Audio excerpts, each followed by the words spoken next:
All right, hi there. Jon Jones here, Winning Edge Wednesday. Today, I wanted to delve into something that's been requested a little bit lately from our brokers regarding the way we go about evaluating our brands. And of course, I just want all of you to know here at BAI, we are 100% committed to providing the best inventory possible in the industry with a great, large, diverse number of brands to select from so that we can meet the needs and the wants of our clients and our brokers. At the same time, we also want to ensure there's an element of quality as well to make sure that there's quality brands available to you and your clients as well. We know how important that is. And I think the question comes up oftentimes, well, what does that actually mean, a quality brand? How are we defining that? Do we have set criteria? What does that evaluation process look like? So I wanted to provide some clarity for that. The fact of the matter is we are very intentional about this, and we have both qualitative and quantitative criteria that we're looking at to evaluate brands. And although it's not an exact science, we do believe that the criteria that we've established give us a framework to really put together a strong story about the brand, the quality of the brand, and we believe that this criteria is going to put our brokers and our clients in a position to be successful. And so we've identified this as our 20-point evaluation process. And by the way, there is a document that's been created as a reference tool that you can have if during your consultation with clients, if you want to share this information via your social media or in your consultations with your clients to kind of share with them, here is how we vet our brands and what we're looking for. And by the way, these are some criteria that you and your clients can consciously have discussions about in terms of how well your client meets these criteria. But without further ado, I want to go through the items real quickly for you. Again, you're going to have the reference document, but this is our 20-point evaluation for brands to become partners with BAI. So number one is we're looking for brands with a well-defined mission and values, you guys. We just know that the brands that last and make impact are not just committed to explaining what business they're in, but why they're in business. They're very purpose driven and mission centric. So we're looking for that on the soft side of things. Remember, we're looking for brands that can do well defining their mission and their values and what they care about. Secondly, is a clear USP, unique selling proposition. Can the brand go to the marketplace with clarity and explain why customers, clients should do business with them? Is it clear? In order to break through the mega competitive, chaotic marketplace today, we want to make sure there's some unique sales propositions that can break through the clutter and provide clarity to the marketplace. The next is high demand, right? We're looking for brands, of course, that either have a strong demand already in the marketplace, or they're taking advantage of a compelling niche, or they're just on the tip of an emerging trend. So we're looking for this demand opportunity that, of course, all of our clients are going to be looking for. Leadership stability is a big one. Right? Is there a clear chain of command? Is there leadership stability from the top of the brand? I think we all agree how important that would be. Another one, number 5, is healthy cash flow. We want to look at, is there a good royalty base of income there? We want to be a little bit hesitant about brands that are solely reliant on franchise fees to fund their business. We really want to look at businesses that have good cash flow, royalty streams, because businesses that are in good cash flow positions tend to support their franchisees much better and stronger. So we're going to look at the health of the cash flow situation. Number 6, retention and net growth. As we all know, it's not about just bringing on board new franchisees, but it's also the ability to serve them and to retain them and to look at what the net growth that is happening in the brand. Of course, we know how important this is. Number 7, validation, right? Of course, the franchisees need to be able to validate that the franchisor delivers on the promises and the expectations that have been set forth. Number 8, comprehensive training, right? We all know how important training is. That's really what this is all about, to be able to give people the best practices, but not only the best practices, but the real specific, scripts, the details, the steps, the processes, so that a franchisee can step in, right? And gain the confidence to execute in probably a business that might be new to them. So training is going to be critical. We're looking for that. Of course, systems, tools, resources. Again, the whole point of a franchisee is to be able to step in and not have to create a business, but to step in and execute.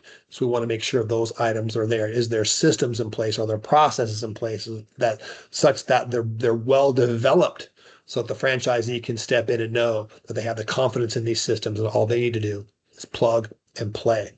Um, on the same vein, specific to the technology, do they have modern software and technology platforms, both on the marketing side and on the operational side? We know that today's day and age, a lot of time, a lot of money, a lot of energy, a lot of waste takes place if the software systems and the technology is not up to date. So we're looking at that as a component to evaluate as well. Prime territories, number 11 is prime territories. Do they have good prime territories available for our brokers and our candidates? Realistic startup capital. Does the initial franchise fee and the initial investment capital, does it make sense? And is it commensurate with the earning opportunity? And are we asking our franchisee clients to step into a position where there's a good realistic path to a return on investment and to profitability? Where am I here? Customer experience is the next one. Very important. Number 13, customer experience. Let's face it, in business, we are not who we say we are. We are who our customers and clients say we are. So we're going to look at that as well. What's the reputation of the marketplace? What's the customer experience like? What kind of track record do they have on the very front lines of the business? Very important. And of course, number 14, number 15, item 19, item 20, item 19, we're going to look at the financial performance. Is it viable? Item number 20, the openings, the terminations, the closings. What is that net acquisition and retention and gain of franchisees across the nation look like? So we're going to be looking at the health of those two items, of course. Then number 16, state registrations. Is the brand doing a good job administratively of being on task, being on time, and doing the best they can to be registered in all the key states to be able to function? And sometimes, let's face it, sometimes there's nothing they can do. Sometimes the state bureaucracies are just holding things up. But we also want to make sure that the franchisor understands their role and responsibility to make sure that we don't have holdups on the administrative things, on the administrative side of things. So we're looking at that too. Number 17, experienced leadership and staff. It's important that these brands have great leaders and experts available to their clients and their franchisees. Particularly, do they have people that can be expertise in terms of operational experience and marketing experience, real estate if they're a brick and mortar, and of course franchising experience. So not only do they need to have steady leadership, but does the leadership demonstrate and the staff demonstrate the applicable skills necessary to compete and provide the value that they need to provide in the franchising spectrum. The FDD depth and clarity, right? So we're looking for overall, does the FDD get into the depths and good quality information, or is it kind of vague and avoiding some key components there? So we're looking for a good, robust, clear, comprehensive FDD document. Number 19 is we want our franchisors to be selective in who they bring on as franchisees. So we want to look at that. Can they define for us who they're looking for? What are the traits of their successful franchisees? And we want to make sure they have that energy and that approach where they are looking to select the right fits to put people in a position to be successful. So we want to make sure that element's part of it. And then finally, we want to make sure from a franchise development position that they are ready to go, that they've got clear people that are going to be responsive and responsible for the franchise development process, but then also that they have a good franchise development process in place to ensure that our candidates, when they're referred, have a great comprehensive experience. They have the ability to get all the information that they need to be able to make a great decision, of course, with good validation steps and due diligence in place and discovery opportunities, etc. We want to make sure that we bring our candidates into an experience where they get very responsive, respectful, professional treatment, and they have a very rigorous, comprehensive opportunity to learn about the brand. So those are our 20 points there that we're looking at to evaluate brands to bring them into the fold. And you can count on BAI to do the best we can to continue to work and keep expanding and building upon not only the quantity, but the quality of our brand inventory, because we know how important that is to all of us, and specifically our brokers that are so important to us. And I also want to just take a moment briefly here and just ask you guys that, when it comes to building the best possible inventory of brand partners that we possibly can, much of this has to do with you, our broker. We really need your help, you guys.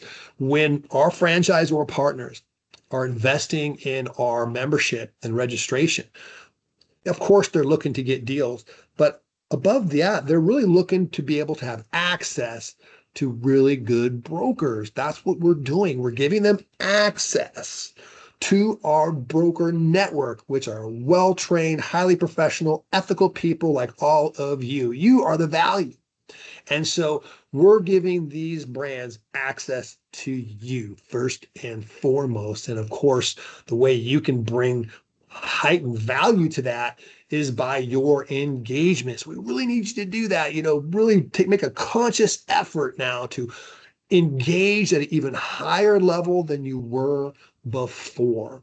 And the benefit is for everybody. We all win huge when our brokers engage at a high level. Our clients benefit from the knowledge and the relationships you're going to gain in the industry. Our brokers absolutely will win and gain from having the trusted relationships built and the information, the knowledge of the industry you're going to obtain. And of course, our franchisor partners, which are so important to us in order to maintain that quality inventory. It's critical that they can engage with you and have that, consistent relationship and information sharing that's so important. So please make a conscious effort to do that, because here's the deal. The more you engage, the more value we bring to the franchisor partners. The more value we bring to the franchisor partners, the bigger, better the inventory of brands that we get to maintain and bring to the marketplace. Teamwork makes the dream work, you guys. We are 100% committed to FranLink to make this. We got to evolve. We got to get better. We got to evolve FranLink together to make this an incredible premier experience in the industry where leaders can collaborate in our industry. We need your help to come in and engage and learn and share and post and collaborate here in FranLink. And then, of course, the events. We've got the 2026 Salt Lake City Asher Hotel Experience next summer on the books. And of course, that's going to be essential that our brokers are well represented there. That's how we're going to make this a massive home run for everybody, specifically our franchisor partners, is by having a great showing from our brokers. And if we do that, man, everybody's going to have an amazing experience, and it's going to just build more value into the entire network so that we can thrive and not just compete in the marketplace, but to dominate in this marketplace. We need to do it together. It's the only way we're going to be able to do it. So I just wanted to share that little motivation there with you as well.